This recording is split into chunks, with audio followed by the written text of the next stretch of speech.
Okay, you ready? Oh, shit. Welcome to the Thunk Tank.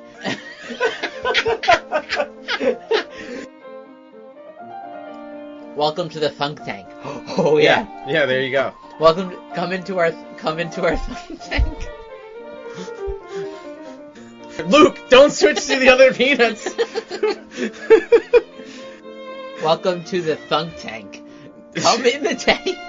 We're thinking, and we're drinking, And we're thunked. and we're thunked. I think that might be the one. One. We're Go. going. We're going? Yeah, you said all right. 3, 2, 1. You didn't say anything else. I know, I freaked Welcome out. to the Thunk Tank. Step on in the tank. Step on up. Are you in the tank or are you on We're the in tank? the tank and we're inviting people into the tank. So Everybody's if you're welcome. at home listening to this, first off, thanks for listening. That's cool. Thank you for coming to the tank. We appreciate it. But go open a beer. Mm. Even if it's like 5 o'clock and you're doing some chores, like Crack a don't cold act one. like a cold one won't make it better, right? Unless you're an alcoholic or something. Yeah, don't Well, fall off the you- wagon on account of us. No, yeah. but if you're an alcoholic, you probably definitely want a nice, cold, frosty beer. Wait, all we have to say is drink responsibly. That's Right. what they do in the Drink beer commercials. responsibly, Yeah, of or like course. cigarette brands where they put pictures of, dying babies on their labels. Of course. Now. Or whatever they do. Yeah. Don't give beer to your babies. If Don't you're give gonna beer be, to don't feed if your you're- babies beer. All right, let me get this back on the rail real quick. if you're a dying baby, basically, if you're a dying baby, drink responsibly, right? That's what I got out of it. So Joe and I are here in a room together. We're Skyping with Johnny. Hey. What beer are you drinking, Johnny? Oh man, I'm really excited about this beer. Actually, I'm drinking a Scarlet Red Rye barley wine. Ooh, barley wine. From Steamworks Brewing in Vancouver, Canada. Nice. How is it? It's awesome. It's like red. It's got that rye spice, but it's also it's that very oaky. Cause I forget. I think it's wine barrel or something. What's the ABV on that, bro? Whew. Yeah, bro. Come on, bro. Yo, bro, it's a 9.6, I think. Yeah, those barley wines, they'll get you. Those are anything over sneak up on 8 you. for me sneaks up on me. Yeah, like anything Green Bay. under 8, it's like fine. I know how to ride that curve. Yeah. But if you have 2 9s, then all of a sudden you've had 3 6s. Yeah. It's just math. Or if you have some, like, have you had did you try when I got it the other day, the Founder's Doom? No, but like if I see the word founders and the word doom, I always check the ABV first. Because it's like, it's over 10%, and once It's you get into that 14 market, something, right? right. It's at least 10%. Some states but- it's illegal to make beer that high percentage. Well, then you're So- really getting into a different ballgame at that point. No, I think some states you can't make over 9. Oh, really? Yeah. So, some states you can't make over 6. Oh, really? That's why I- Goose Island IPA comes in Yeah. at 6.9 now That's it. Mhm. for some That's like the wrap. marketing reason, I'm sure, right? Yeah. Well, it's so that you could sell it in more markets. Yeah, 'cause that's what I meant. if- yeah. Yeah, that's I have a buddy in North Carolina who's always bugging me for Dogfish Head 120 minute because he complains that you can't get it, but it's because it's Oh, like yeah. 18%, and here the cap Right. is 15, I believe. I see. That's a But, pretty reasonable cap.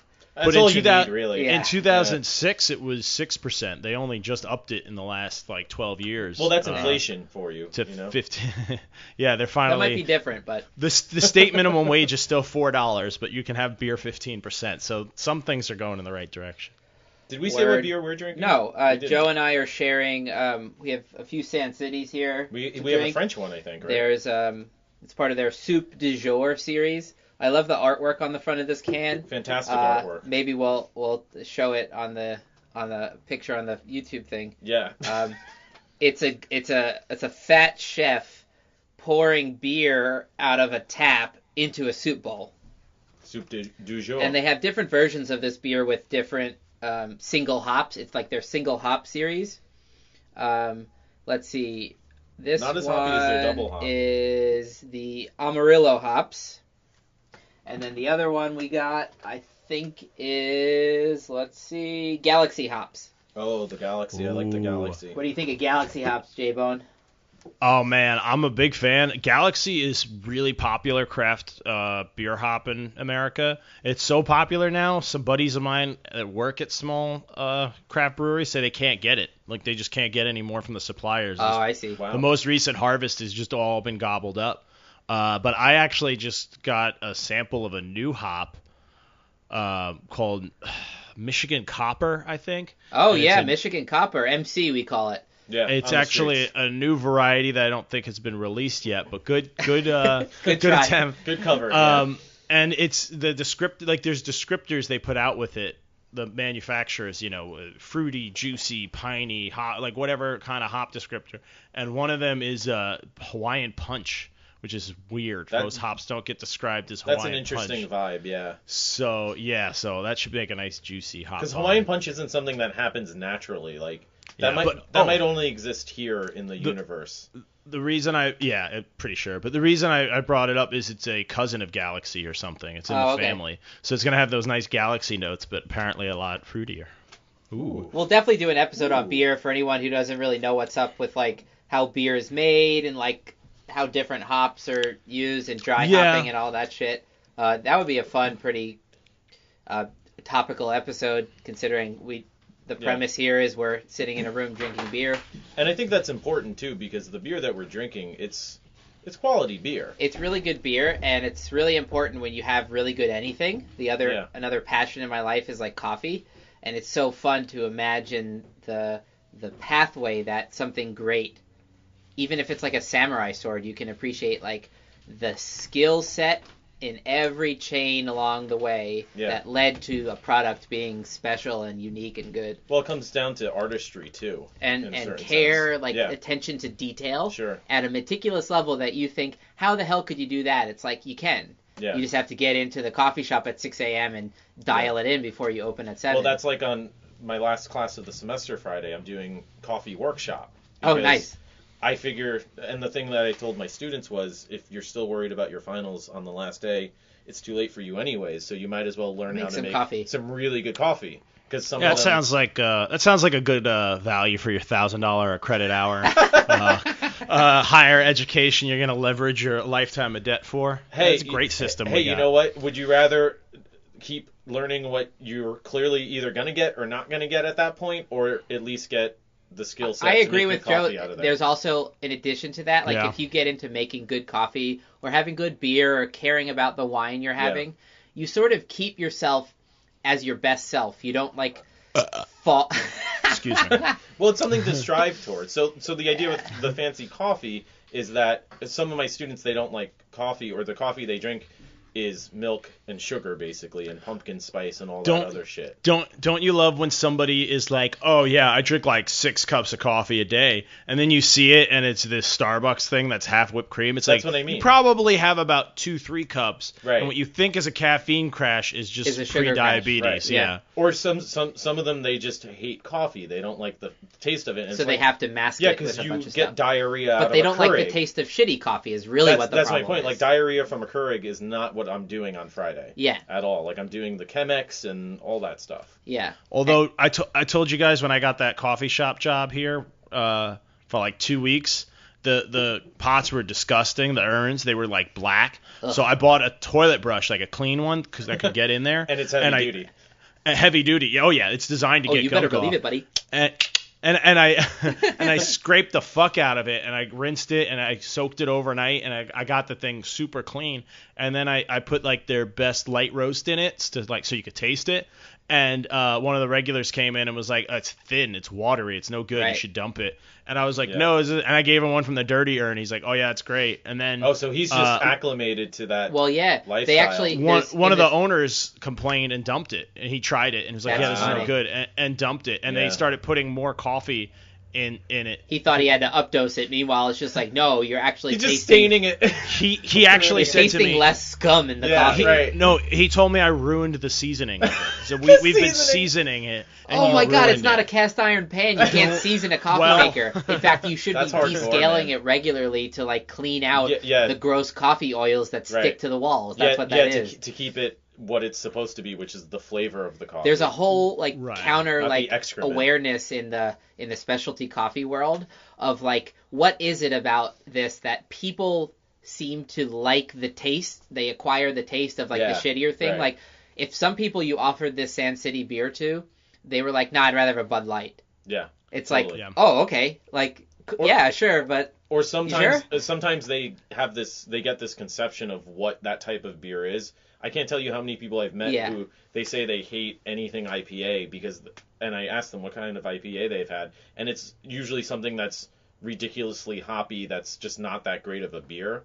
Yeah. And compared to something like from San Well, it's City, really bitter for them. Right, and they're like, well, I don't like things that bitter, so I don't like IPAs. Well, it's a palate shift too, and if it's not done particularly well or balanced, or it needs time.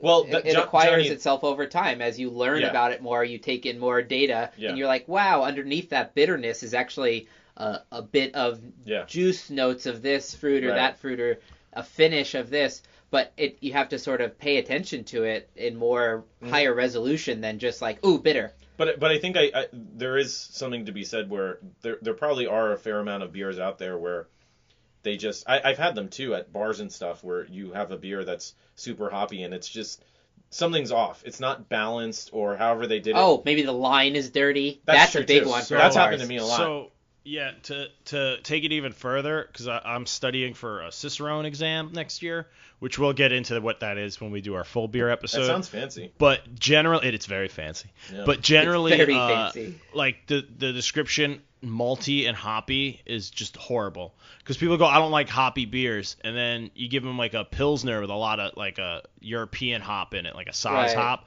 Tastes totally different than American hops. It's like saying peppery I don't like spices. It's like, what do you mean by what? that? That's a whole spectrum of flavor. It's like you like salt, pepper, and paprika, right? It's like, I don't like, curry. And it's like, what? Yeah. Like say that then. So a lot of times I'll give someone a beer, they go, oh, I don't like hoppy beers. Let me have the Pilsner. And it's like there's a lot more hops in that Pilsner, dry hopped Pilsner, than there is in this light pale ale. And they go, ooh, I like this beer because it's not too hoppy, and so they equate like bitterness with hoppiness, which it's more. But yeah, I see what you guys are saying. We should really do a whole beer episode. And it gets into like just having good taste with anything. It's like it's allowing yourself to appreciate. Well, it's an acquired taste that people too. have gone down a path to be able to create something that I would say is art. Like whether you're making wine or beer or music or and just like paintings, there's shit art, it's there's shit expressing beer, there's good something. Beer. It's involving a thing that's going to collide with your perceptions, and hearing, tasting, smelling, like these things are all kind of interconnected in your mind. In music, we use colors to describe sound all the time, right? We use temperatures to describe sound, a warm sound, right? Sure. We'll use temperatures to describe people's personalities, like a warm hot personality, beat, son. A cold personality. So I think great things, like whether it's beer, wine, coffee, cooking, right? They all sort of light up your brain in the right balance of all these different perceptions, and we enjoy balance like that. That's my theory. It's a delicate balance. Delicate balance. Speaking of delicate balances, let's get into today's topic. Today's topic. Let's do it. Which is getting pretty good at the segue, right? Drum roll. Today's topic is conspiracy theories / conspiracy thinking, because I think they're one and the same. Conspiracy facts. / conspiracy everything, really, because like one of the fascinating things about conspiracies are like a lot of them are true. Then we just call them knowledge at that point, I guess, right? Well, you would have to, right?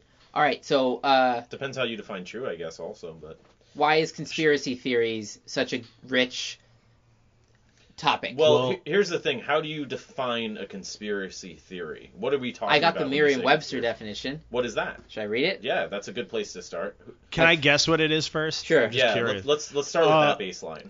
I would guess it's something like when a group of individuals gather for like a desired outcome or something through manipulation of events. Well, that's a conspiracy, but conspiracy theory, right?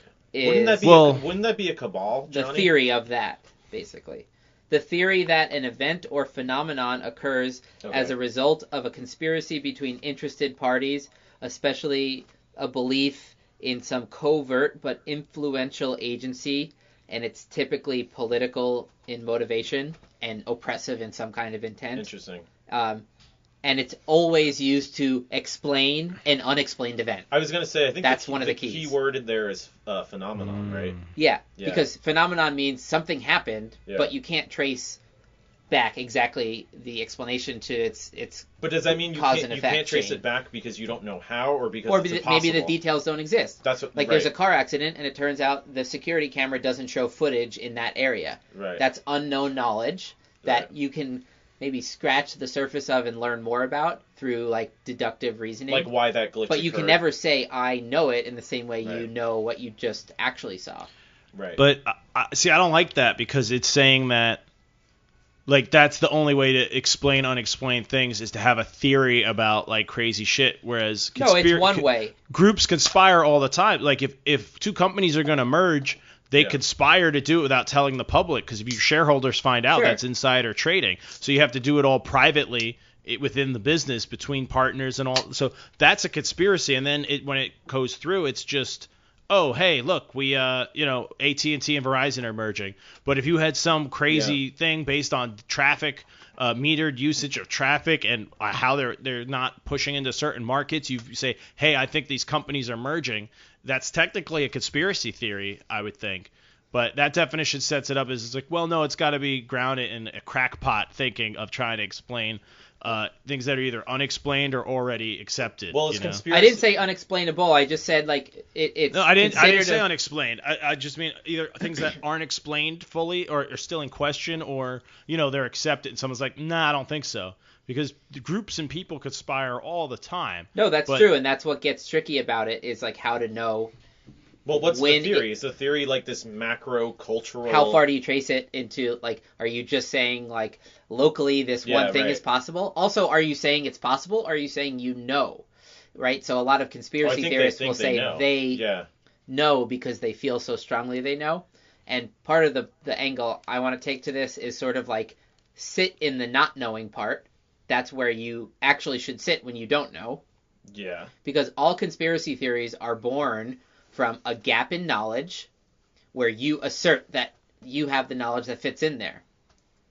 By the way, one funny detail, I guess that dictionary definition cited a 1909 article as the first usage of the term conspiracy theory. Interesting. Huh. And it was used pejoratively then, much like it's used like now, right? Oh, so it was already along the lines of crackpot theory. Already, yeah. But another hilarious detail is there is a conspiracy theory about the origin of the term conspiracy theory. Of course there is. People think that the CIA invented the term and gave it the pejorative meaning so as to discredit theories about the Kennedy assassination. I don't think the CIA cares enough to do that.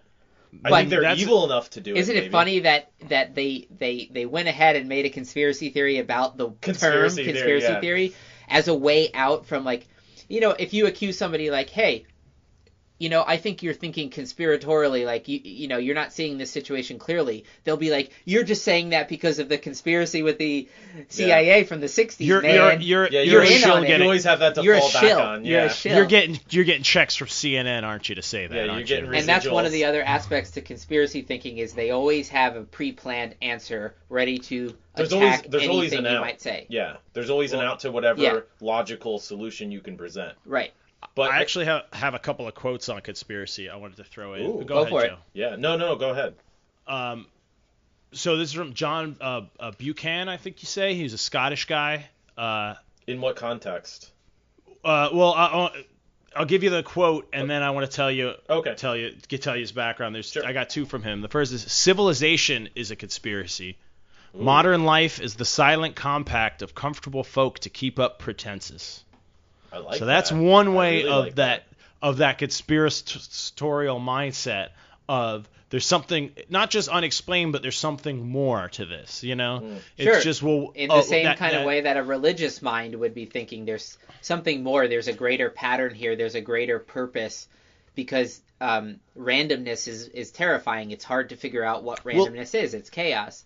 But to put order on it feels good. But I think everybody does that too. Even scientific mind, you're still trying to figure out order. No, it's not problem. You're always trying to put some sense of order into chaos, right? Yeah. Because the world is just random and chaotic unless you make patterns out of what you see. But there are patterns. There are definitely patterns in like, oh, that's a tree. If I crash my car into it, it breaks the car. Like that's a conspiracy theory about the workings of the universe, so to speak. Yeah, but I don't feel the need to test it. I'm editable. If you can drive through trees, I'll start doing it. Luke, calm down. You already went to scale of the universe. We're too early into this.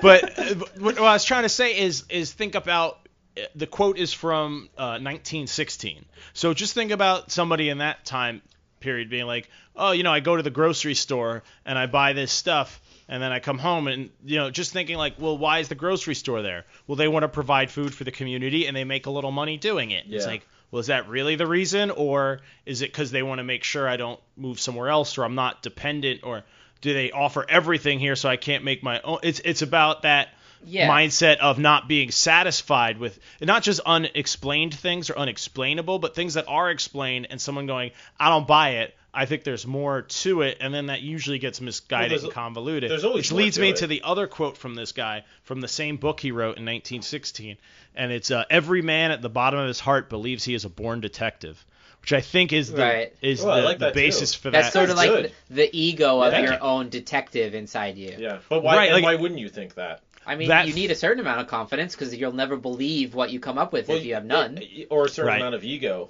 Well, of course. Like a drive. Well, so like my 2 rules in our last episode on happiness were which you should listen to if you haven't. Go ahead. It's like, share, and subscribe. I don't think it's going to guarantee you to get happy, but that's another.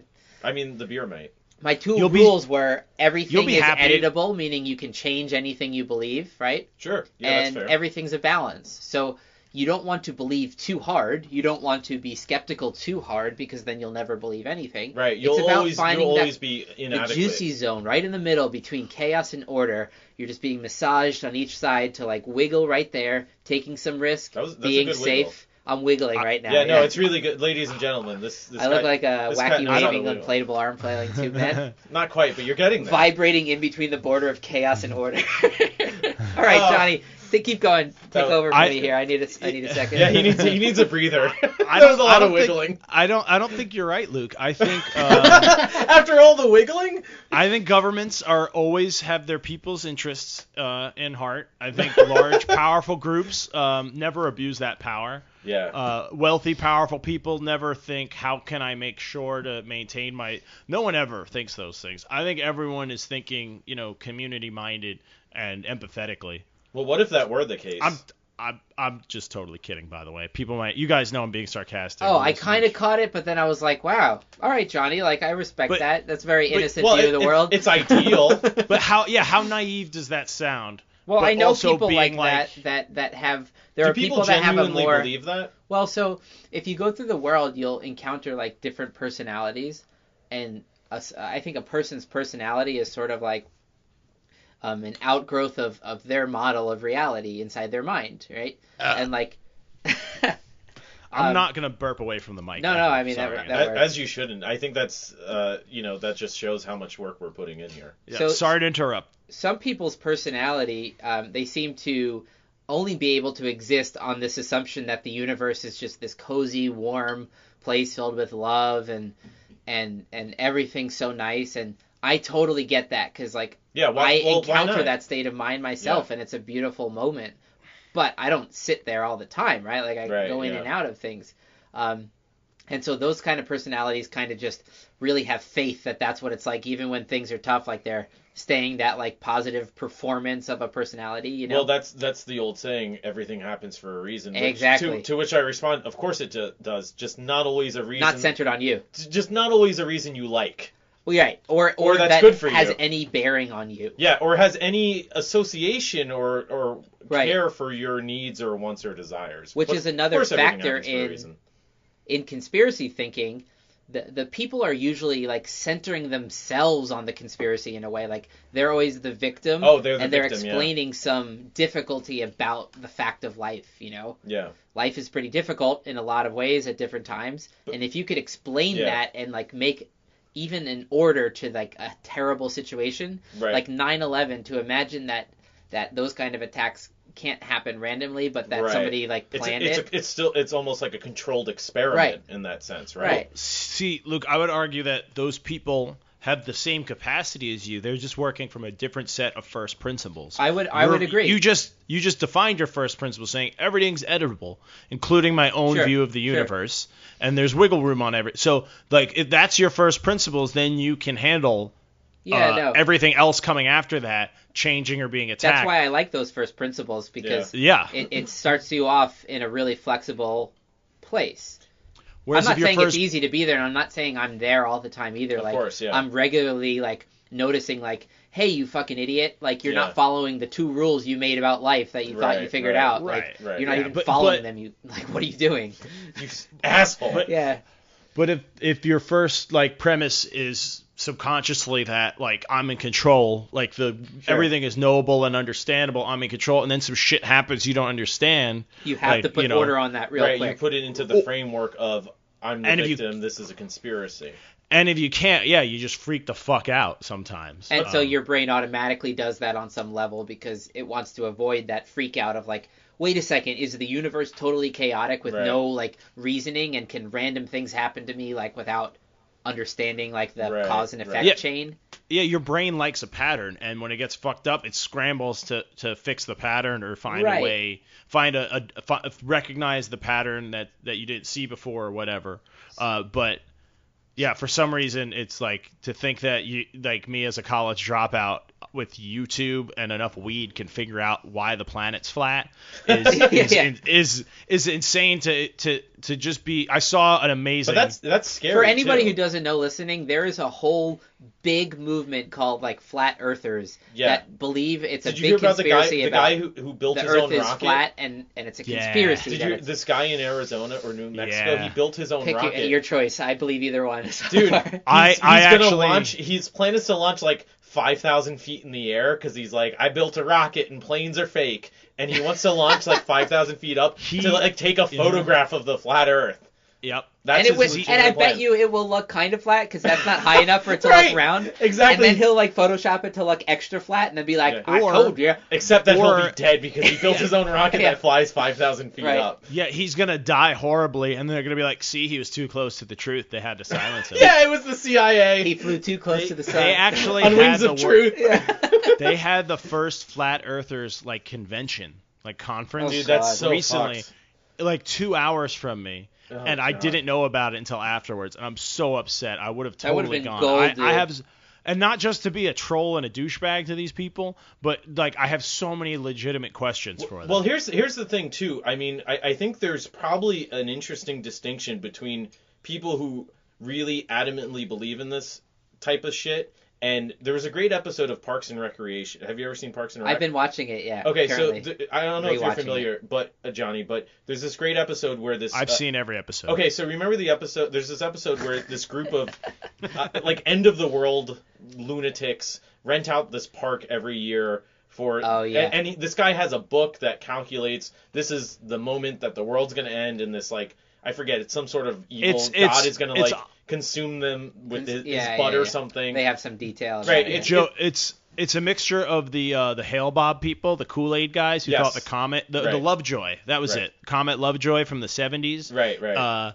Where this guy convinced his cult that this comet was a ship, but they had to leave their bodies to board it, so they all killed themselves with poison, and it didn't work out so great. Maybe it did. I don't know. I'm not there. But and it combined that theory with Scientology, because they were going based on a science fiction writer's predictions, in his sci-fi book. Yeah, but the thing is, every year when it doesn't happen, he says, "Oops, I miscalculated," and he recalculates. Right. And at the very end of the episode, he asks to reserve the park for the next year because he says, "Oh yeah, I recalculated. It's definitely going to happen next year on that date." Right. And she's like, "Oh, we're actually sorry, we already booked." And he goes, "Oh, that's too bad." And he just kind of looks down at his book for a minute, and then he's like, "Oh wait, I miscalculated.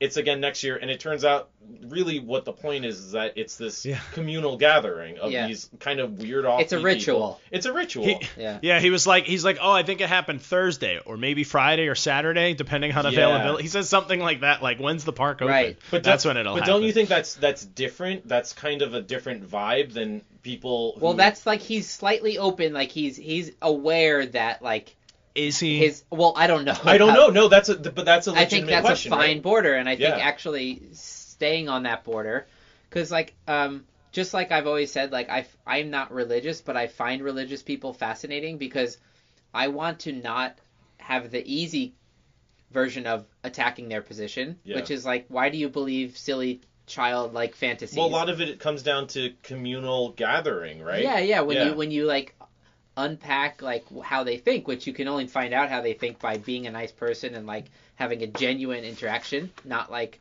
a straw man like shoot you down kind of thing. Yeah, and it's not necessarily an issue. Like many religious people I know, they're some of the most well-rounded, centered. Sure, for a lot of people, it's the perfect I thing that keeps them balanced between, being too much this, too much that. Sure, yeah, which is fine. And I think just like that, with conspiracy theorists, somebody who believes something ridiculous, you have to imagine to yourself, I feel like if you told me, Joe, I don't think we landed on the moon.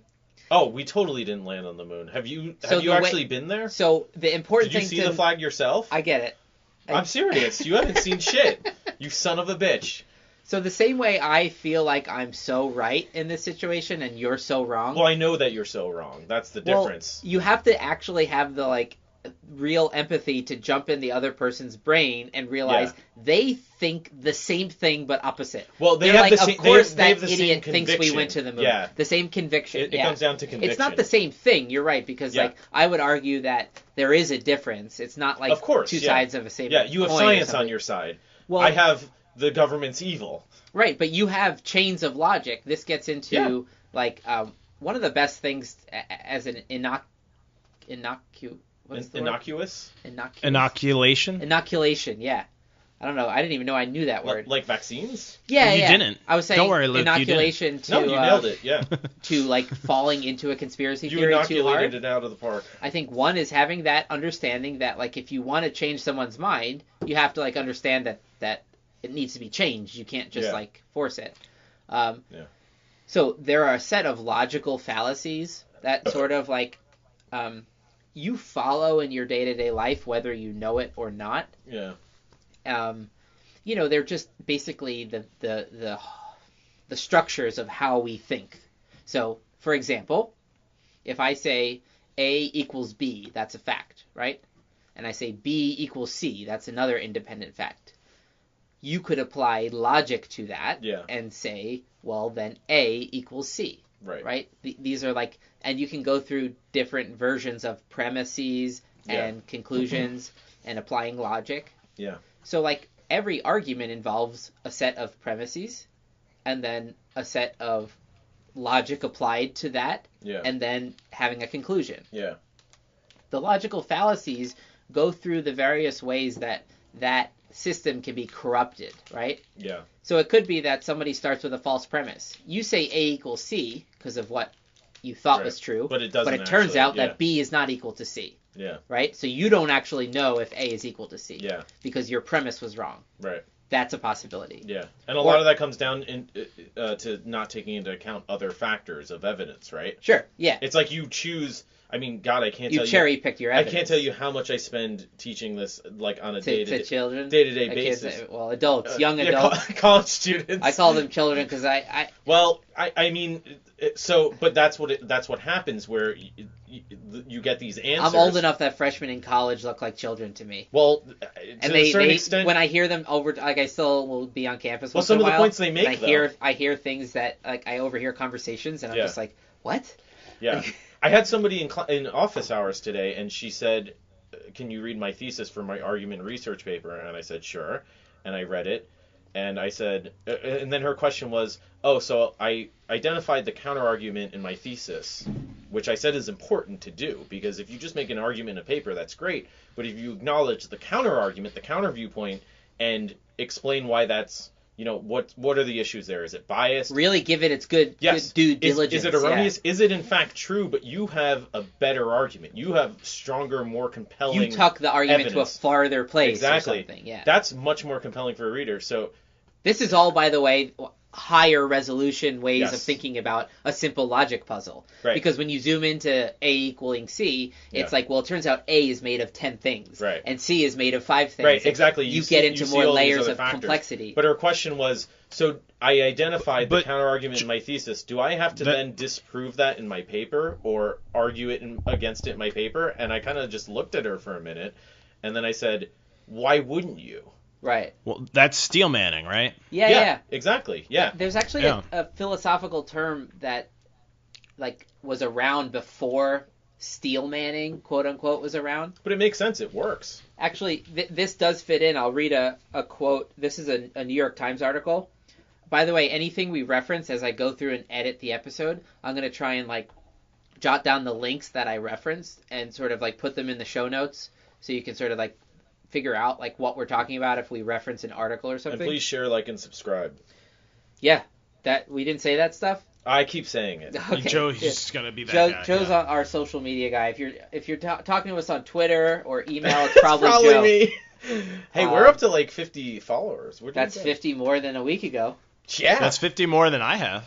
By the Johnny way, was like, I don't know what Twitter. Email us at thunktankpodcast@gmail.com.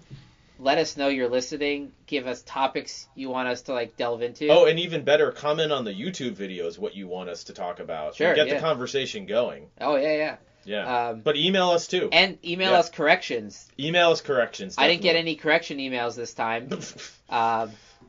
I didn't get any emails. I was gonna say, Luke, what was the total tally of emails? But we're bound to make some mistakes. So like. Oh, we definitely have already made mistakes. Anyways, there's a New York Times article. I'll post a link to it. That made me think of steel manning. But the quote from it that was underneath the picture is, "To disagree well, you must first understand well." So it's like if you're, let's just bring it back more locally to conspiracy theories. Like if you're going to go, against somebody who's, let's say, doesn't think we landed on the moon. It's a famous moon conspiracy. I would say one of the top 5. Yeah. It makes sense. First step you better do is fully understand their position, right? Whose position? The people who who lied about landing on the moon? No, the conspiracy or the people who know theorists. That it's Let's fake? say the people covering it up, he means. Right. Yeah. The government. No, I understand your. I get it, Joe. I get it. No, I see why you think what you think. It's fine. No, but there's a way to genuinely do that, and let's bring it back to like right now. Like I think conspiracy thinking was a big influence in Trump winning the election.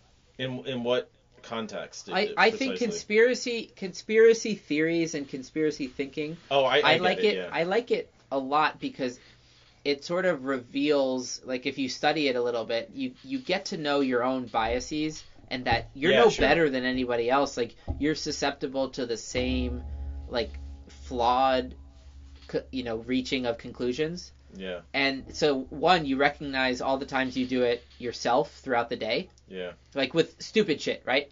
You realize that most people make themselves like the main character in a story of some kind of their lives. It's almost very like tribal in that sense, right?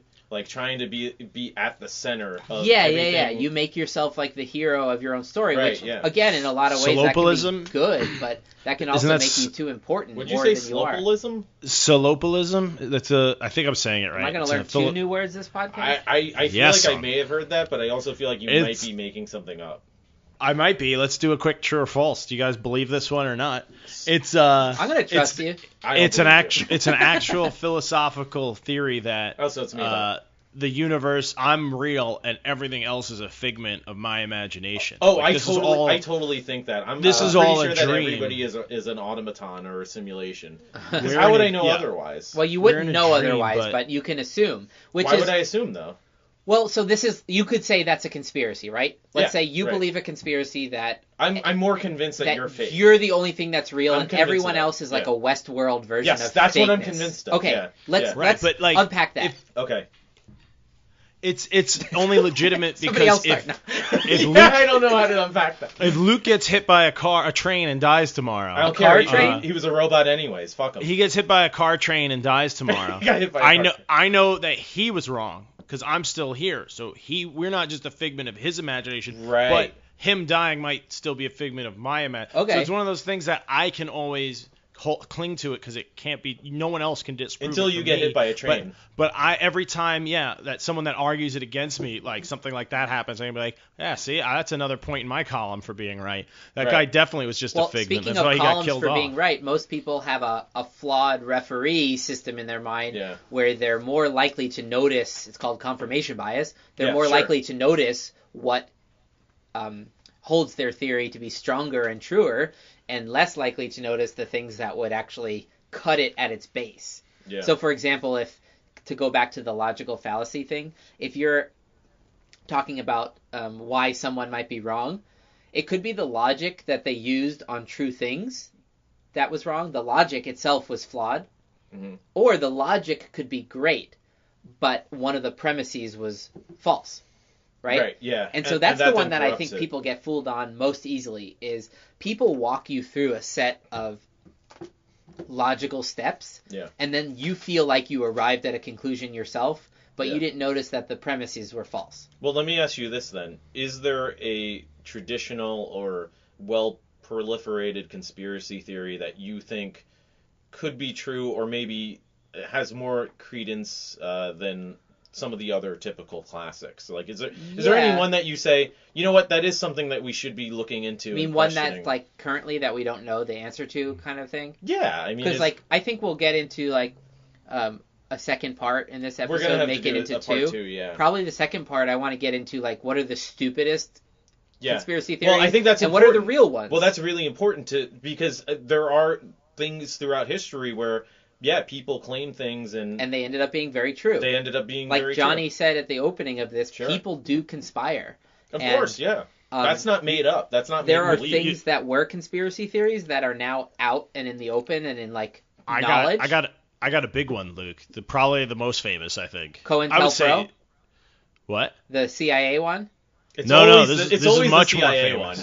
This is much more famous. It was when Pontius Pilate conspired with Judas to get Jesus seized and murdered. That's the most famous conspiracy theory, I think. I read one recently about Trump that like Pence and like Reince Priebus, whatever, like were like trying to organize some sort of coup for the Republicans to kick Trump out. And Pence was going to be when the Access Hollywood tape came out. Right. And it obviously didn't work, but so I'm sure like there's layers of conspiring can happen on multiple layers, and some of it can be like evil conspiring on a large scale. Yeah. And then some of it can just be like the natural like shitty behavior of human beings. Right, which is quite common. The most famous one within a democracy, I would argue, is when Cassius and Brutus decided to murder the fuck out of Julius in the Senate House. Which worked. Which totally worked. Fun fact, that wasn't actually at the Senate House. The Senate House had a fire, and they moved it to like the nearby Forum. So he wasn't actually murdered in the Senate House. When I was in Rome, I was lucky enough to have a tour. Wasn't? It's true. Yeah, I was true? lucky enough to have a tour. Yeah, it was part of why you were saying they did it as if it's true. I felt convicted. I don't know why. It is. I was there, and I had a tour guide that was so smart enough to know. Yeah, that is true. I asked him about it, and he got all excited that somebody knew it. He's like, no one ever knows it. They want to go see where the Senate House is. He goes, well, I'm going to show you guys both. Yeah, and that's right. Yeah, that's part of why they could pull it off, because it was like in a different building, right? And like the public weren't out. You know what I mean? It was a disruption. It's like Game of Thrones. It's never that simple. So that's definitely a conspiracy, right?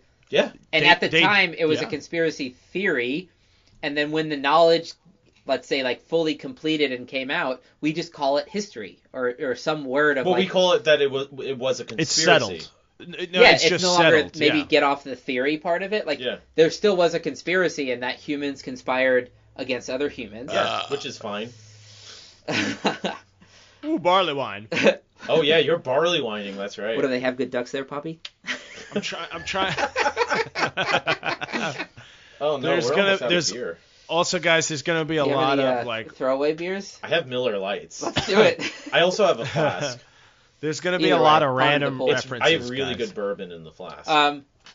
Ooh. Let me pull it real quick back to the logical fallacy thing. I'm going to post a link in the comments to logical fallacies. It's sort of it talks through them a little bit and lists them. You've probably seen them before, but it's cool because you realize that there are structures to your thinking that are following these principles, but you might not have even consciously realized it, but you're still doing it. Like, you're still making premises and then like applying logic.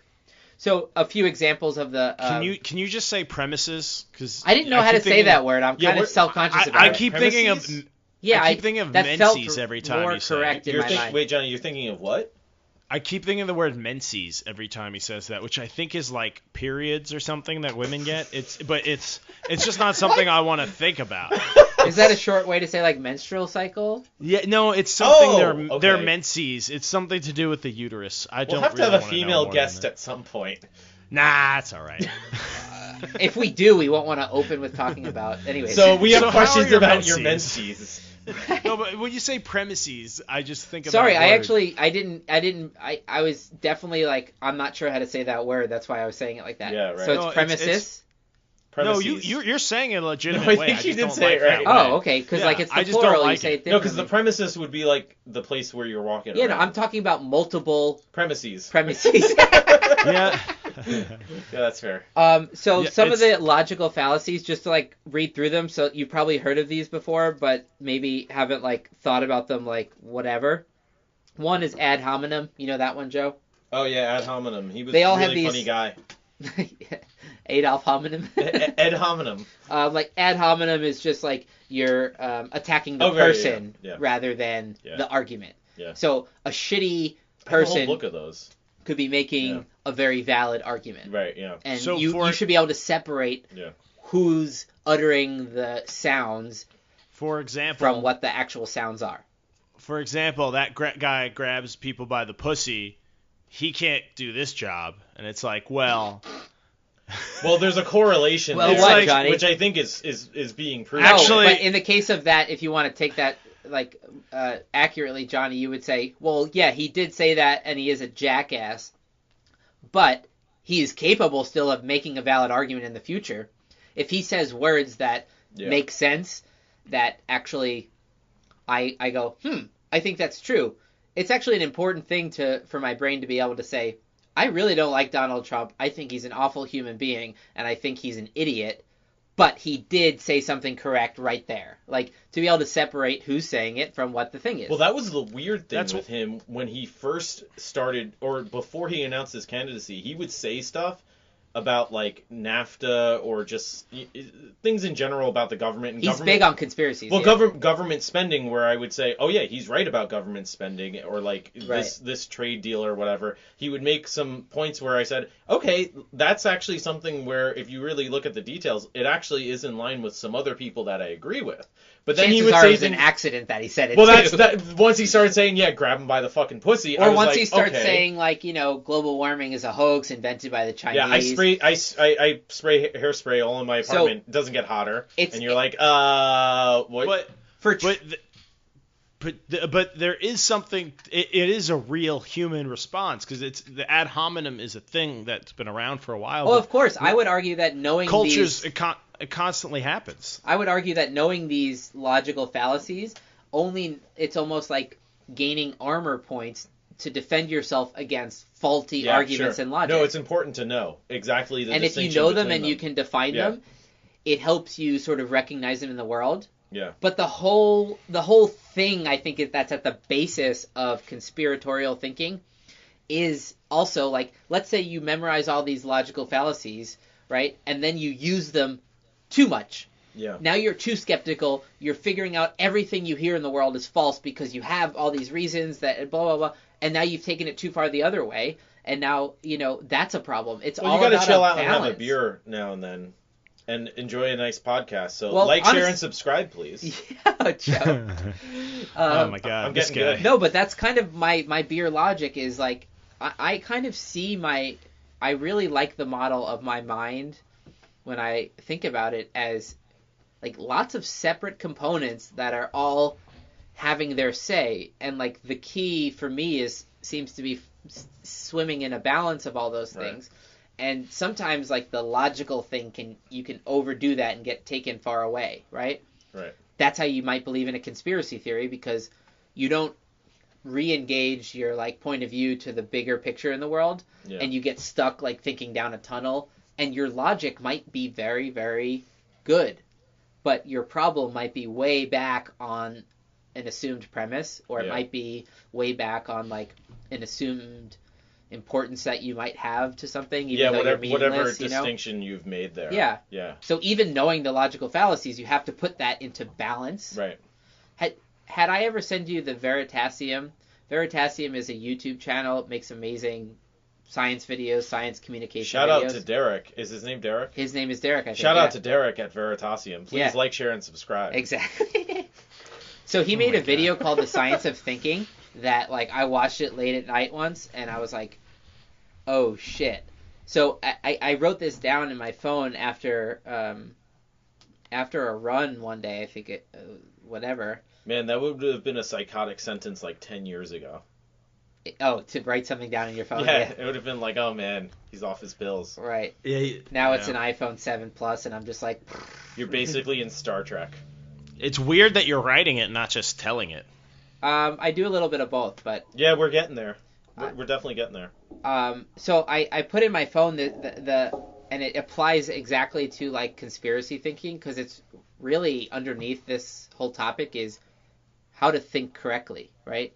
Well, and yeah, how to I don't think agree. how to think thoroughly. I wrote that I don't know about every that. time you hear... Well, correct is a broad term. Let me just give the full pitch here, and then you can tear me down. Hubris, I say, hubris. Yeah, no, we're gonna And pride. tear you hard. All right, Sorry, so go ahead. here you are, you're a person, right? Every time So you far. hear new information in the world, you have to hold that information in your working memory. That's like your, temporary storage. If I tell you, like, some fact, you have to hold that. And now you're checking that against your reality checking software, so to speak. You're saying, does this information fundamentally conflict with anything I already believe? And if it does, then Right. your first instinct is to say, no, that's not true. But then another instinct pops up and says, wait a second, what if something you thought was true actually isn't? Maybe this information is correct and you need to change your model of reality. So you go ahead and give yourself the possibility that, hey, maybe I need to change. But if you change too easily, then Right. you're someone who's too gullible and you believe every new fact that you hear. And if you hear a new fact and it conflicts with an old fact, you always get rid of the old fact. So you have to know how strongly to hold to your convictions, but you also have to know how well you're able to let go of faulty knowledge and replace it with good. But It's walking that line between chaos and order. Don't you think everything that you're saying is kind of way more than a lot of people think about that? I think I'm just thinking through it because I think that's a problem. No, I think that's a problem. That's why there's different, like, resolution levels of, like, here's the moon conspiracy, like, 0.1 why it's dumb. Here's this. Somewhere Well, down it's there true, but is what I'm trying to do is give the full empathy to, like, I totally get how you believe what you believe. Yeah. But, like, go deeper into it and you might discover, because nobody's going to believe what you say to them, right? They have Right. to find it themselves. And then maybe in a quiet moment where they don't have to, like, change their mind on live TV in real time in front of everybody. Which is fine. Most people won't do that, but Yeah. later they might say, you know what, I was wrong, you were right. That's a hard thing for people to say, I was wrong, right? I think that's the hardest part for a lot of people. They don't want to do And that. I get it, because every time you say I was wrong, you're letting a part of yourself die so that a new version can be you're letting reborn. a part of your identity die. Yeah. That's everything. You know what they to a call lot that of in people. Buddhism? Shout out to episode 2. They call it exercising the letting go muscle. And I love the Yeah. combination of letting go and muscle. Yeah. Because when we think letting go, we think like release a muscle. Yeah. But you're actually exercising the strength of how you can let go. And how anti kind of person is that when you think about ideas of not even just how I identify as myself, but ideas of like legacy, right? Mm-hmm. And how that comes down to tradition or family or my lineage, Which all and have my some sort of future. evolutionary structure that totally, probably helped build our minds to naturally form these cultural like relationships. Right. Why do we in Game of Thrones, why do they talk about their blood? Because it literally is their Yeah. blood, right? It's Yeah. their DNA.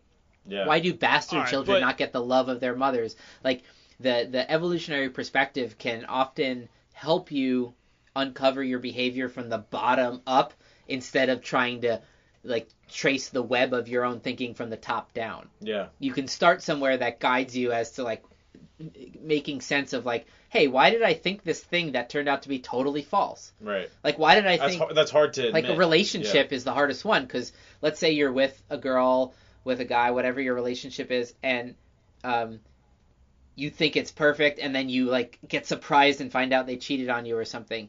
you had a model of reality, and then it just, boom, chaos came crashing in. Yeah. That's why that's such a painful thing. Your brain's like, yo, what's wrong? Do you have to totally recalculate how you think about trust and how you think about whether people are lying to you or not? This is at the heart of conspiracy thinking. Then you come back to those ideals of trust or reality. Well, you when in the presence of that kind of intense life event, I think it sort of rebounds you in a way where if you deal with it in a healthy way, you'll find yourself more balanced between this chaos and order, between this yin yang, whatever you want to call it. And that's not easy though. Oh, it's not easy, and you're always bouncing too far one way, too far the other way. Right. But if you can find a way to walk there, you're in that perfect balance between I believe you and I'm skeptical. And that's how you differentiate between the ridiculous theories like Hollow Earth and the real ones like the moon landing and the potential real ones. Yeah. I see what you did there, Joe. I think you're missing you son of a bitch. All right, Johnny, I just wanted to give that full express the full idea, but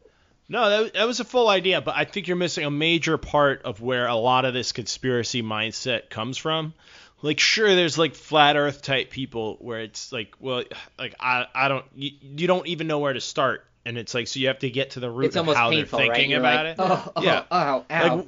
If we address every issue, we're not going to get anywhere. So we should address the growing conspiracy mindset and the general distrust. You mean in this era of Trump kind of vibe?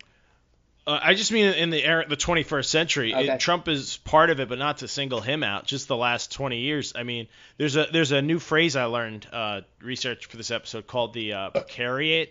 Okay. What is it? Did you say procariat? The precariat. Precariat. So it's a I think he said prostate-tariat. What does that lead to? You ever see that movie? Go to the doctor, Luke. You ever see that movie Secretariat? It's like a way. Is that the one with Alec Baldwin where he wrestles the bear? No, it's not. Oh. No, that's the one with the horse that runs, but there's a lot more penetration in that one. All right, back on track, Johnny. We got you. Sorry. Rails, get on. Sorry. Folks, part of the fun here is if somebody seems like they're on a rant and really trying to connect a thought, we just try and shove a beer thought at them and see if they can bounce back. Just heave them with both hands. Yeah. The precariat is a portmanteau. That's where you combine two words to make one. It's a lot of fun. You should do it. Of precarious and proletariat, because in the modern economy, nowadays, you compare it to a couple hundred years ago, capital can move all over the world. Labor can't. Such a hack politician, man. So you're Fuck you. so you're. By the way, folks, Joe is slipping in and out of being Joe and being conspiracy Joe. It's so fun. It took me 2 years of being friends with him to realize he does that. He'll be like Joe, Joe, and then all of a sudden he's he slipped into character of I think that's making you think he doesn't believe in that we went to the moon or whatever the fuck it is. Well, I just haven't been there. I think that's why I see he's in character now. Fine. That's why I have any sharpness I have is from me and Joe fucking with each other for just years. So many years. Sorry, you clipped there for a second. You said you and Joe were fucking each other. Right, anyways, rails back on the rails. Back on the rails. So it's about just there's less job security. Think about it, if you're. I know that's a hard segue. It's a hard segue. Transition. No, I'm here. I'm centered. It's you look around and you see you're getting fucked over by society, but everything's growing. We live in the best time ever, and you get this cognitive dissonance, which is where two things just don't connect in your mind anymore. Oh, okay. So you need to find a way to bridge them. And I mean, it happens all the time. Like you're saying, you got cheated on. Now you have to connect the life you had that morning when you left the house to the life you have now when you have the reality now. And you catch your significant other in the bed with someone. There's a cognitive dissonance there in a moment of shock, and it takes a little while to get over. But there's a broader existential one when you look at modern society, and it's just I'm working harder, I get less money, but somebody's getting rich. Yeah. And it's definitely fed into Trumpism. I don't think he could have won if he ran in '96, but he ran in a right. I think he have, knew that too on some level. Maybe not, but it seemed like if he ran in 2008 or 2012 or earlier, it just wouldn't have worked. But there seems to be some point of confusion reached by a large enough amount of people related to social media and like how we interact. And there is a lot of disparity. Internet. This is like that George Carlin clip I sent. Did you get to see that? About No, I didn't get to see it. I think I know it. Johnny, you saw it, right? I've seen every George Carlin I wanted to clip talk ever. about the George Carlin angle in general towards conspiracies too. Well, I think what was in that clip? That clip in particular. We'll post it in the comments. We will definitely post it in the comments because he makes a lot of great points. But this clip in particular, I think its title is "The American Dream," basically. But it's all about sort of this idea that it's not like there's a doctrine, right?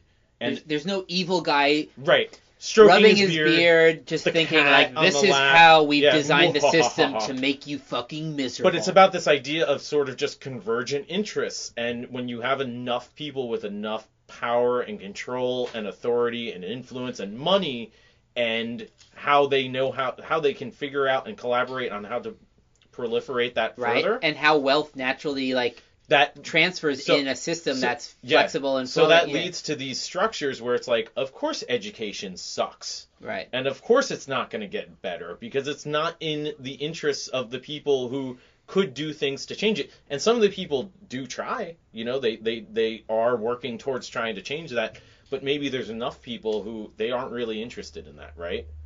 Or they're interested in it, but there's too much pressure from other angles. Yeah, sure. Yeah. That at the end of the day, they think to themselves, well, I have to put food on the table for my family. I have to put jet skis in my backyard. I have to put more jet skis in the garage. I only have 6 jet skis. I could have 12 if I just didn't care about it. Well, imagine that becomes your security now. Like, do we have to sell the jet skis?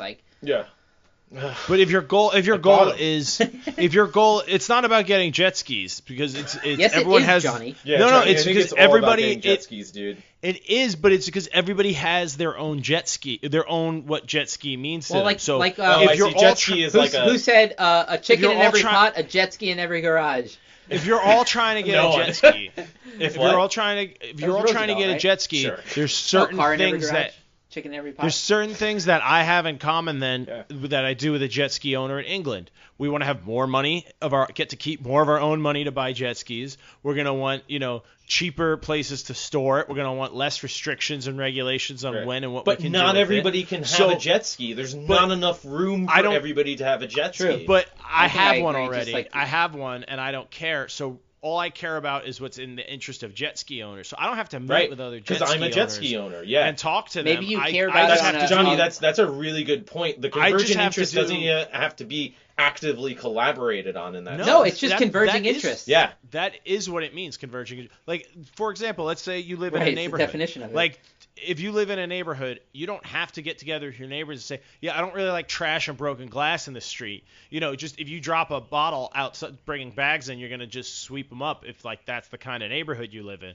Because it's just you have a converging of interest of, oh, we have good property value here. Like, let's not just leave fucking broken glass in the streets. Or yeah, but you could also act upon that if it's a big enough problem. You could say, oh, this will benefit us if we act in this way together. I mean, maybe not in that situation, but...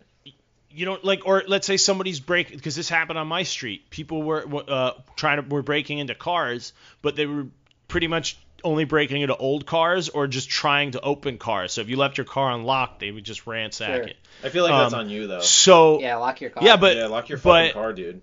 But and it only took one day of people coming out and seeing that, seeing that the cop there. And a trunk open, or because this guy left his trunk was open overnight and he didn't notice it till 8 a.m. So if you went to work earlier and you saw it was open, you're like, oh shit, I better lock my car. They probably got that. Right. It's just, I have this. We all have this shared interest. We don't need to discuss it or get together and plan an action. We just have to work towards this. If we all lock our cars, they'll know we all lock our cars and they'll move on to another street because they know they got this one. You don't have to have any. There is a tribalism element to the cause of conspiracy theories and the thinking behind it. Yeah. That's my issue with calling with your definition of a conspiracy theory, making it sound like a wingnut crackpot kind of thing, because there might be nut jobs like saying, oh, there's a new world order, like the Bilderberg people get together and like wear masks and fuck each other and plan the way society's gonna work. Well, I'm missing out on this. First off, don't attack me for the definition of conspiracy theory. Go. I'm not to Merriam or Webster. I'm not attacking you. I'm saying my problem with that definition. And Webster. Yeah. No, I don't like it. Just like I said with religion, I don't like putting a straw man version of conspiracy theories. Like, let's give them their due diligence. Well, it is a very broad topic. One conspiracy is not necessarily equivalent to another. Of course, yeah. Let me just finish. Okay, finish. I was almost done. I was just gonna say that. Fuck! I lost it. It happens. Use your genie powers. Come on. Yeah, give me a second. Because speaking of genie, we better transition to Would You Rather in a second here. Yeah.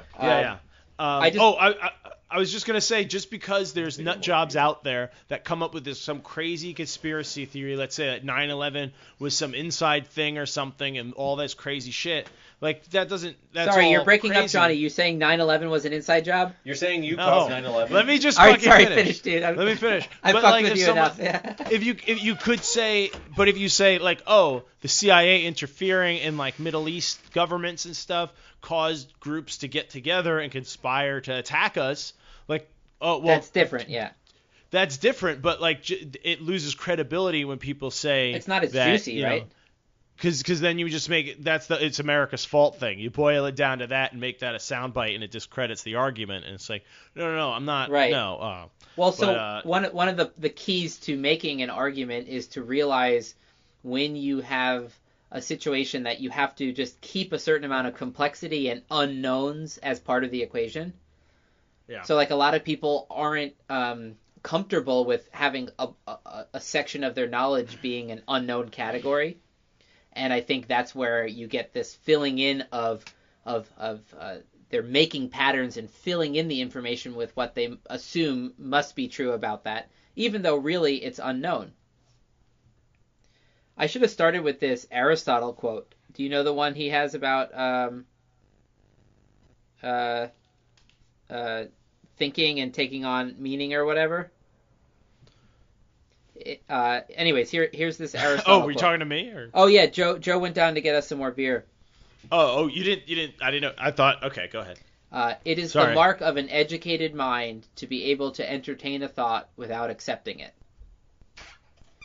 Yeah. So I think the key there is that to entertain a thought means, by definition, like you're giving it its due diligence. It means you're actually considering, like, hey, let me build the steel man version of this instead of the straw man, and say, like, if this were the best argument I could make, could it be true? Luke's also saying that with 3 Miller Lights in his hand right now. With a bow tie on. I'm so proud of you. And so, like, one of the there's a difference between entertaining a thought and accepting it, right? Yeah, but I think a lot of thoughts a lot of ideas get roped up in this. It's that other cognitive dissonance of like, I don't want to think that I live in a horrible world.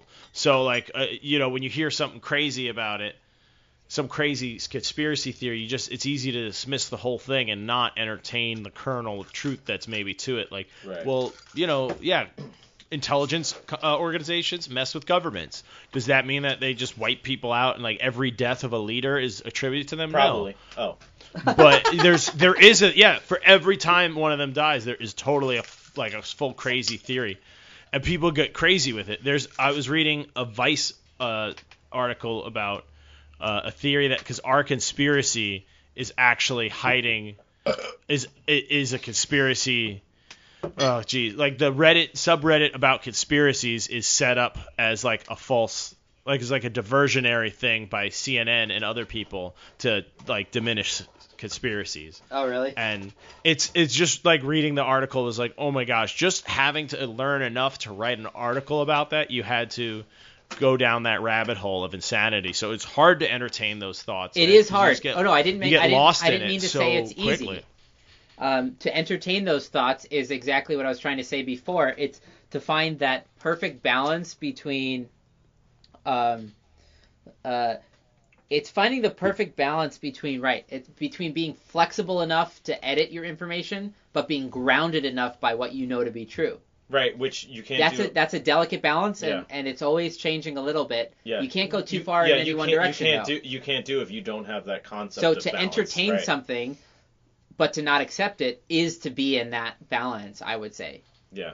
And the logical fallacies, all of these tools are just tools. They're ways to help you get thinking on the right balance between call it yin yang, chaos, order, editing versus grounding, But it's really if I'm going to genuinely talk to, let's say, someone who voted for Trump, there are many ways that conversation can go down, and it might be up to me to decide, are we going to actually talk? Am I going to learn something or try to learn something?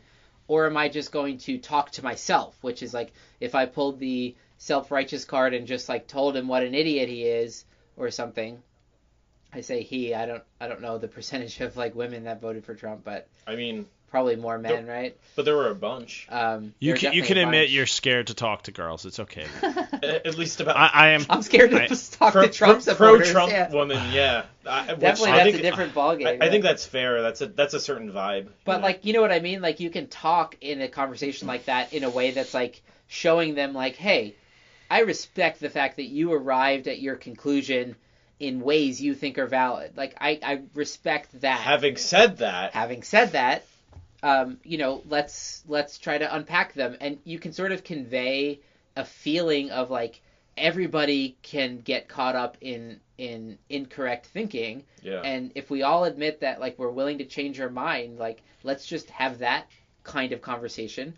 There's less emotional. Well, let's try to move in that direction. Let's at least try our best. Yeah. You're not always going to be there, but you'll have less emotional reactions, and like I said last podcast, right? Respond, not react. Yeah. You can have more responses to people instead of reactions at them.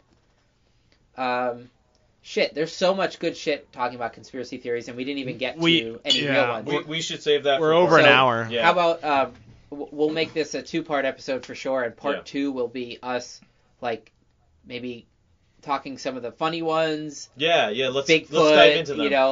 Can I and some of the real ones. Yeah, the moon landing. Can I end this segment of it with some just to muddy the waters a little with another quote? As long as you move on to Johnny's unique. That's what the fans want. As long as. All right, let me give you a quick quote and a premise, and then we'll just steamroll right into Did you without say addressing premise? it. Premenses. I think that's what it is. Yeah. Yeah. Okay. All right, so there's a quote about conspiracies to lead us into part. We'll get into this in part 2. Okay, this will continue into part 2. Yeah, when you're young, you look at the television and you think there's a conspiracy. The networks have conspired to dumb us down. But when you get a little older, you realize it's not true. The networks are in the business to give people exactly what they want. Damn. Yeah. That's the thing. You know who said that, though? Hold on. You know who said that? No. Steve Jobs, who definitely conspired to make some brand super mystique and, whatever, to try sleek to take on the monopoly of Microsoft. Right. And totally overcharge. Well, you could say advertising is a conspiracy, right? They're conspiring to trick our psychology. Exactly. Well, advertising take that up and marketing, branding, right? All right. That's what Trump is, branding. All right, folks, if you like that direction, let's get all up in that kind of angle. Come back for more, bitches. That's coming up on the next version of Conspiracy Coming Days. soon to a podcast Also, next part of this, I want to get into the just a little bit more detail of how conspiracy type thinking and era of Trump kind of status of the United States right There's now. A lot there. There's a lot there, and I think it all kind of comes down to muddy thinking in general, education in general. I have a lot of thoughts about education. Yeah. I'm all hopped up on Benadryl and food stamps. You know the planet's flat. Exactly. Antarctica is an ice wall that the Navy doesn't know how the fuck to get past. They don't want to tell us that. What? Amazon rainforest is actually full of highly intelligent robot drones, but they won't tell you that. Johnny's been working at a bar too long. Please tell me those are real quotes. Well, these are originals. No, these are just me. So that will be that's how easy it is. That's your preview for the next sure, conspiracy part too. too. Yeah. Those are but all before we end part one, we have on. to hear from our resident genie. Yeah. Anybody who doesn't know what the hell I'm talking about, watch episode whatever. We have segments that come and go. I don't even know what the fuck this podcast will end up being like long term. So segments are going to be... I mean, you have beer in your pants, so... Yeah. It's called a bit. So what? Nothing. I mean, just take that information. That's a premise. And move on with it. Give me a logical conclusion. That's definitely a premise. No, I'm putting it out there for the fans to deal with, internalize that. All right, let me just give the quick pitch. Johnny gives a would you rather. It's like Johnny Genie. Would you rather choose this or this? One of the keys here is that we're supposed to ask questions to like figure out the rules of this little game of choosing A or B. Yeah. And a lot of these rules just collide with the fact that us being thrown in a fucking bag and crushed with a dog and a snake. Johnny is a genie, and so like if you don't pick one of his choices, bad. It's always worse. Yeah. And he can just genie his way to like make his rules and his situation. But he can also be benevolent. He can also be forgiving. Sometimes the genie can be weirdly nice, but don't trust him. No, yeah, definitely never trust the genie. Yeah. But the idea of a would you rather is we found ourselves like we're crossing a bridge and a genie just came and said like, this is what's about to happen. Sup, fuckers? Yeah. Like, this is what you got to figure out. You're fucked, but here are your options. And let's assume we just like get it proved to us and we believe that like we actually have to choose. Yeah. All right. Yeah, there's two reasons that you have to pick a choice, even if they're horrible choices. They're trying to qualify their way out of horrible answers they're going to give because I usually make them have to do something terrible. Yeah, and the moral choice is the moral ethical choice is to just say like I won't do either. But you can't do that really for two main reasons. One, we're fucking recording this so you could hear it, so it'd be dumb if they just didn't answer. There would just be no segment. And, silence! Do not interrupt the genie! Yeah. And, that's the kind of shit the genie pulls, folks. I wanted to try that. It is just intermittent genie rage. Yeah. That might crop up. And two, genie because you're just a piece of shit with a weak mind then if you can't entertain a thought like we were saying. Which is the real essence of it. We went into this in episode 1 when we first did it, but I really think it's like what I was saying before about like how to think and how to like take in like new information. It's a real fun. Like, it takes critical effort, thinking exercise. And it sort of takes like it's like going for a run. You have to like put in some active energy to do it, and these are like fun little exercises for your brain to think like, all right, because there's a genie, I have to choose one of these like really shitty things. And anyways, take it away, Johnny. What's the shitty? What shit are you miring us in today? Yeah.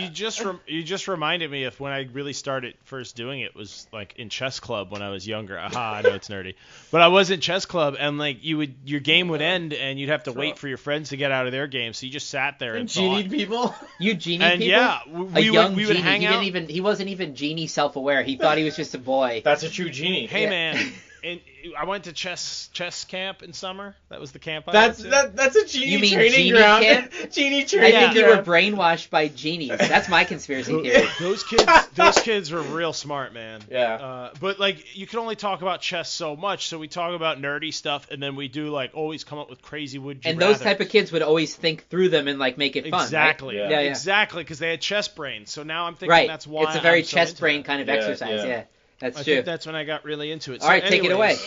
So this one is, would you rather win $1 billion prize? Whatever, don't worry, $1 billion genie prize. Is that taxed? Is that taxed?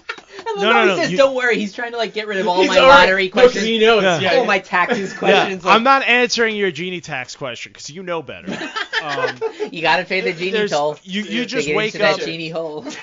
You just wake up. It's no sense if you don't know the reference. Always Sunny reference. If you don't know that show, you can go like fuck a yourself. genie hole. Yeah. Sorry, Johnny. Keep going. Okay, so you wake up and you got like $50 billion in the bank or whatever, right? You win a prize, you get $50 billion, but you get taken aside by the New World Order, the old guys in suits that smoke cigars and control the world. Yeah. You get brought into their that's an interesting premise. You get brought into their study with leather chairs and dead heads on the wall or whatever, like hunting trophies. and they say, hey, man, congratulations, welcome, you're in the club now, but this is your one chance. If you don't join, then you die. And Join if you or ever die. betray us, if you ever betray us, you'll be killed because people have tried and just trust me, it won't work. Right.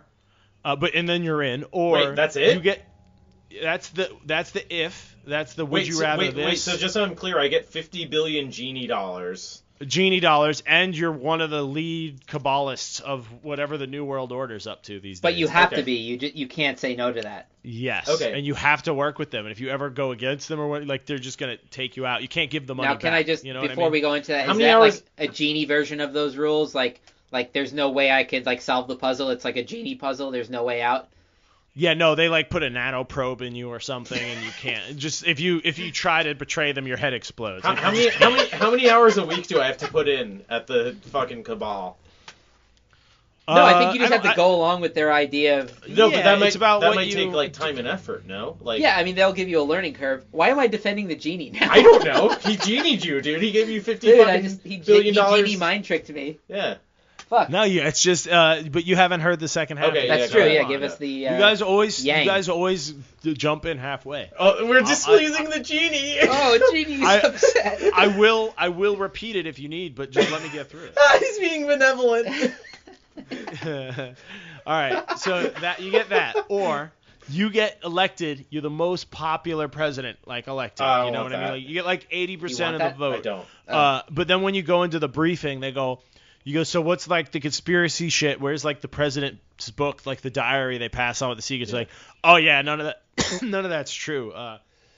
There's no aliens. You're It's just us and the Russians. Yeah, no, it's like, no, it's like, yeah, companies aren't controlling stuff. They're trying, but they're just as shitty as we are. Like governments, no one knows what they're doing. But good luck, man.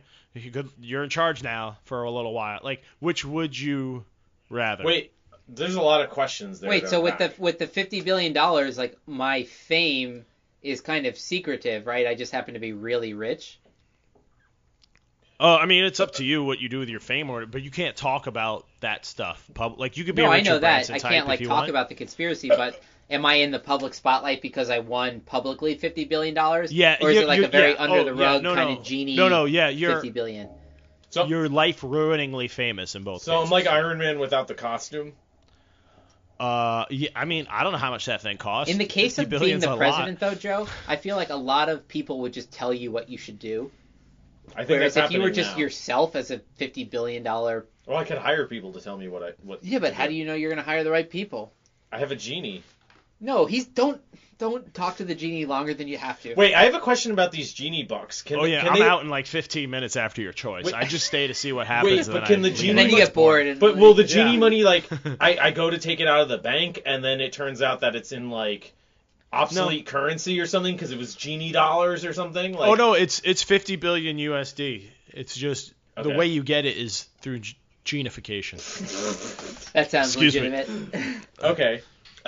Shit. Okay, so But yeah, people know you're a billionaire. You're like on the list of billionaires now. on the Like, when I became the you know? president, like I'm the only money I'm going to have is like the book deals. few $100,000 I get a year as being president. I think their salary is like $300,000. It's like maybe 400. Obama's getting like $200K a pop for a 30-minute speech right now. I know.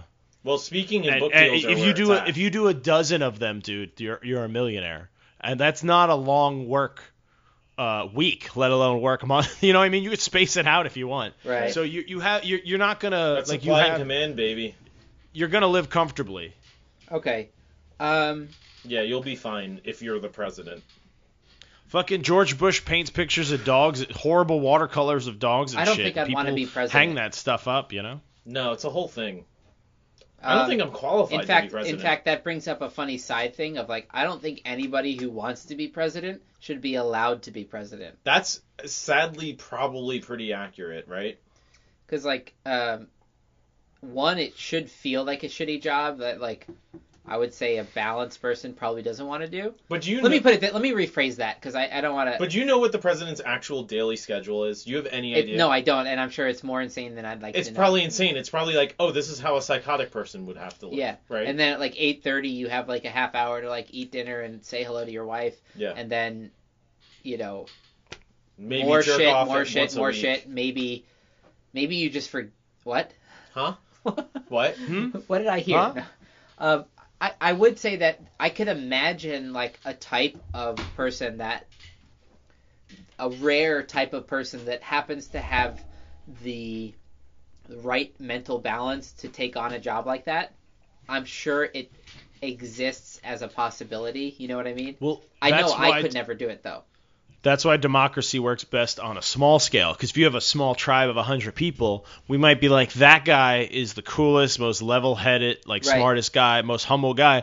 Like, you should be in charge. And every time someone says, it goes, nah, I don't want that.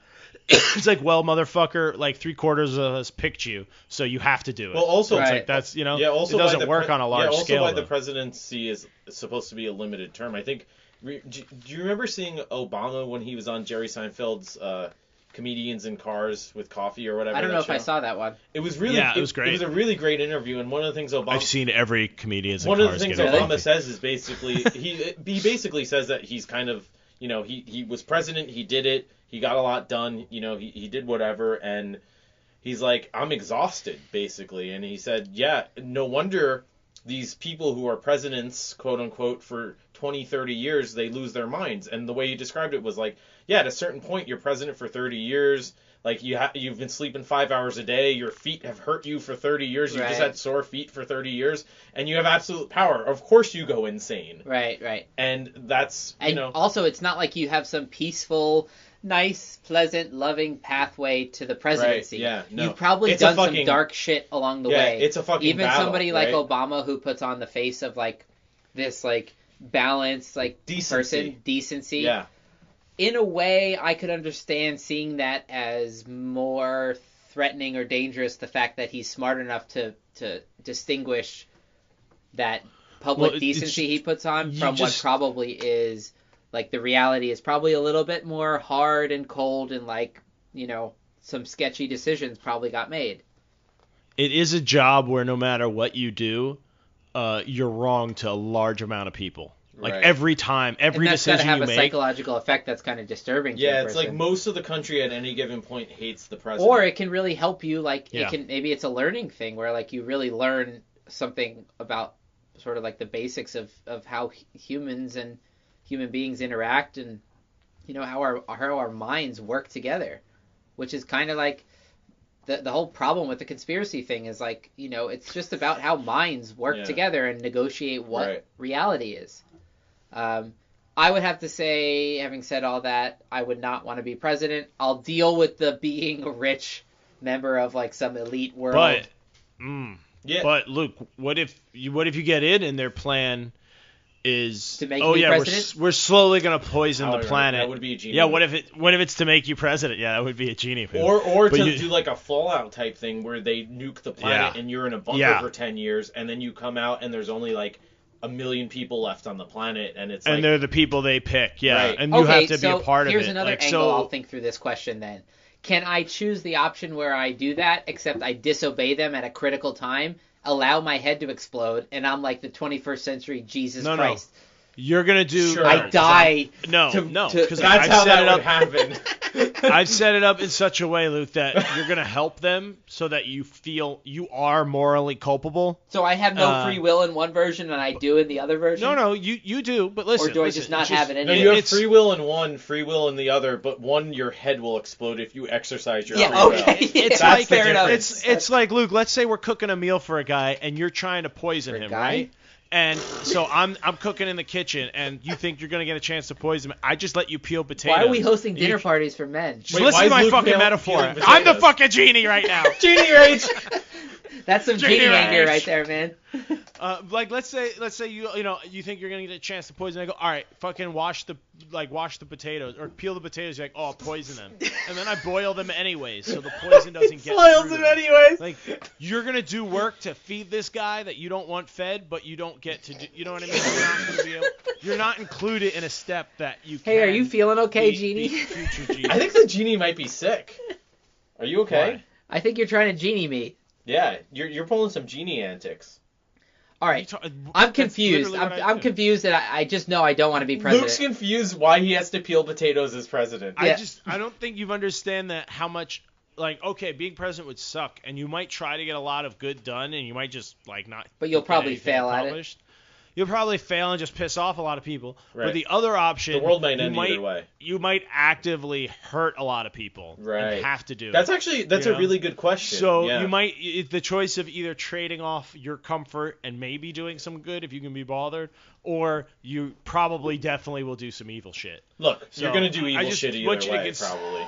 Yeah, you are. But I have to ask the genie, like, in the scenario where I'm president, is there still this, like, secret society of evil people trying to do the same things, and I can sort of counteract that? No, he said there's not. No. It's just... In that world, no. It's just... So I sort of choose a timeline for the whole world and everybody? Like, is the world going to go in this branch or this branch? Or...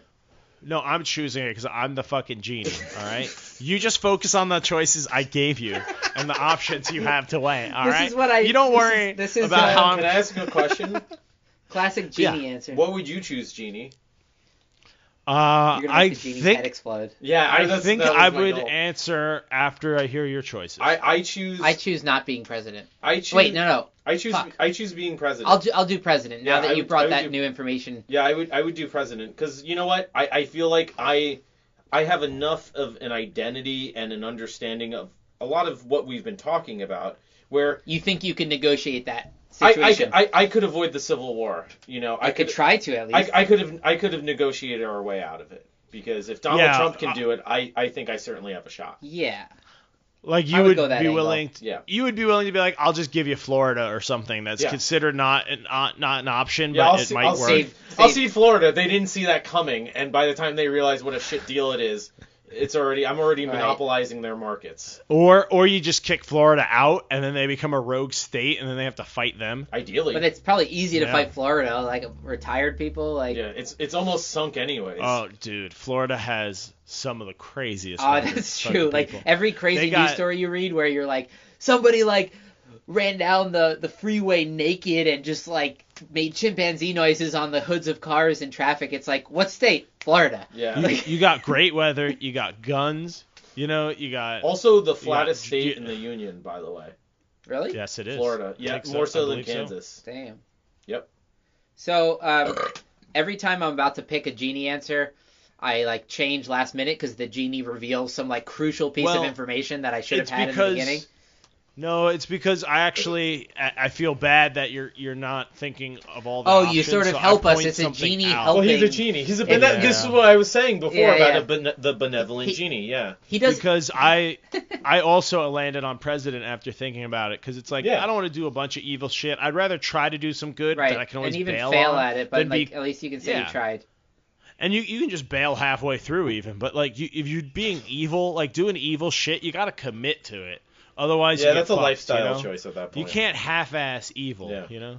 All right, well, I think we're at the length where we should cut this podcast here and then come back at a time where we can do part 2. I'm satisfied with that. I'm very satisfied. Yeah. Because there's still a lot of fun shit about conspiracy theory stuff. Yeah. And I would just like to thank our sponsors. Who? I don't know. I was hoping we could fill that in post. How about Johnny's Labriola Brewing, Johnny's Brew House? Yeah, why not? All right. And like, share, and subscribe. Because technically, I was the beer sponsor on the last one, and That's true, I bought the equipment for this one that I'm using. Johnny's invested way more. There you go, yeah, I think I'm my biggest sponsor right now. All right, there you go.